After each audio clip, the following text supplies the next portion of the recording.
throughout our lives we get connected with certain people more than with other people. And in my belief, anything that's genuine, a friendship, a work companion, something that's really genuine, it's permanent. You can't erase it. You can sort of get out of the bubble. Like imagine my head being a bubble and you're inside of it and you like poop up.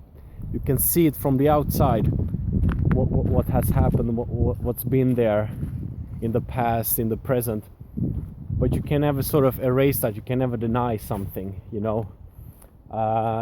And those people are the ones we are more in synchronicity with. So for example, if someone is thinking about you, or sort of like in this day and age checking out on you, you might sort of all of a sudden like get that person on your head and wonder like, I'm thinking about that person, why? But that's in reality it's just like a resonance, like a signal being sent throughout time and space that you're sort of, that person initiated a link and you sort of got it and you're connected. Now of course it doesn't have to be a strong link, but it's there. And that's what's going on in our lives. It is, of course, when you think about someone and the other person can react the same way, that's just normal. There are people who have those experiences and they sort of have it as a curiosity, so they can talk about it and recall the experience, but they sort of haven't dug any more deep into it. And in my experience, it's mostly because their environment, their family and work and, you know, just like the daily routine doesn't allow for that kind of experiences and thoughts to be cultivated and brought about as a sort of something to explore, and that's why I found that this is a sort of a path, something you can learn from and also cultivate and get good at in a way. Look at this scenery. This is really beautiful with the green color being so lush and vibrant, and the very gray blue lake.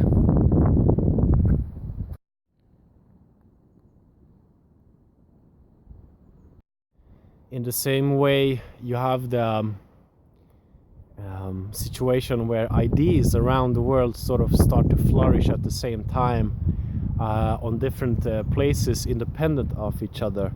That's also sort of resonance. In that case, the people have not met and have connected, as I said, throughout like work, relationships, family bonds or whatever, but they have connected through this strong belief or focus on a certain idea, so that the idea in itself has created a link from here to here. And this is an interesting thing, because it's been happening throughout history, and like back in the days it could go on without those two links sort of getting in touch with each other, as it is today very easy with the communication systems we have. So this is a real phenomenon. I don't think it's any hocus pocus or mystery or any sort of witchcraft, alchemical fantasy sort of nonsense. I think it's a purely scientific thing that will eventually be sort of realized, especially like when today we have the Wi-Fi communication. You know, we are sending information and experiences throughout the ether, so to speak, and eventually that will sort of merge with the in the research of consciousness, where we will have sort of methods of telepathy. So Wi-Fi is like a simple, primitive way of doing it compared to what the future will offer. I mean, the very distant future, or maybe the near future. That depends, of course, where the money will be spent, on what kind of research and what kind of activity, because seeing how we are spending our money today, we are really flushing it down the drain compared to the visions that, that existed in the 50s and 60s about the future and how much it could have offered us, even more. But let's not be greedy, okay? We have a good technology, good societies. But anyway, that's what I think of this topic, because there are so many fragmented ideas about this, stretching from the scientific in physics and medicine to new age groups, you know, who just like the idea of there being something extra, something special, some mystery that just involves like their abilities. But I really think this is something that we all have. But of course, I mean, we all have the potential of being many things, but we choose some things which do not choose other things, and some things are promoted in society, others are not. And I think this could be promoted more. But also I think it is a sort of scary field, because it involves like intrusion in a way, you see, some kind of a psychic abilities or something. But seeing how we are spied on these days, and that every transaction being made, every communication interaction can be tracked and, you know, recorded, I guess we are already there, so this would be not much worse. But I think it will be on the frontier of science when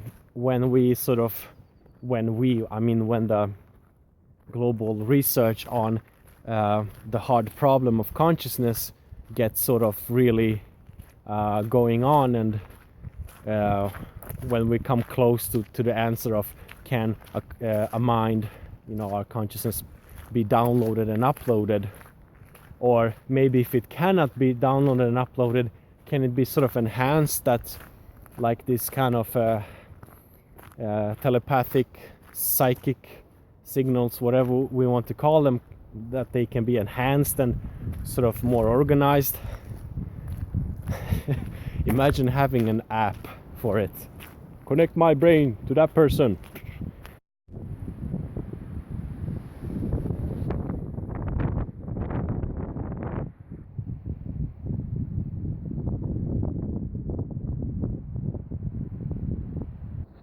The sign says giant pots, jättegrytor.